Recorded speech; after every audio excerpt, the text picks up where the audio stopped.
टंडवादम में गवर्नमेंट लाल ॾिनो निज़ामानी higher secondary school Baqir निज़ामानी में मैट्रिक पास करे वींदड़ शागिर्दनि जे मान में अलविदाई तकरीब कोठाई वई। तकरीब जे ख़ासि महिमान प्रिंसिपल ज़ाहिदा परवीन मेमण मुमताज़ निज़ामानी ऐं ॿियनि तकरीब खे ख़िताब कंदे चयो त दुनिया जे चैलेंजिस जो मुक़ाबिलो करण जो वाहिद हथियार तालीमी आहे।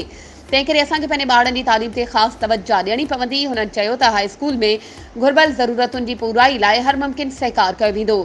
तकरीब के ऑर्गेनाइज़र हबीबुल्लाह साम चयो त गुज़िरियल कुछ अरसे दौरान स्कूल में प्राइमरी का आला सतह ताईं तालीम जो मयार बुलंद थींदो नज़र अची रहियो आहे। तालीम जो आला मयार बरक़रार रखण में सभिनी उस्तादनि ऐं शागिर्दनि जो वॾो किरदारु आहे। हुन उम्मीद ज़ाहिर कई त मैट्रिक पास करे वींदड़ शागिर्द मुस्तक़बिल में बहितर कारकर्दगी करे स्कूल जो नालो रोशन कंदा। तकरीब में आशिक हुसैन लुंड, आशिक हुसैन सांद, रियाज़ हुसैन संटराणी, हाजी मोहम्मद शरीफ कोसो, मोहम्मद बख्श, अता हुसैन, आंसू मल, मोहम्मद ईसे खासकेली, आसिफ उमरानी, मोहम्मद जुमन सांद, अकबर खासकेली समेत उस्तादनि ऐं मौज़िज़ीन वॾी अंग में शिरकत कई।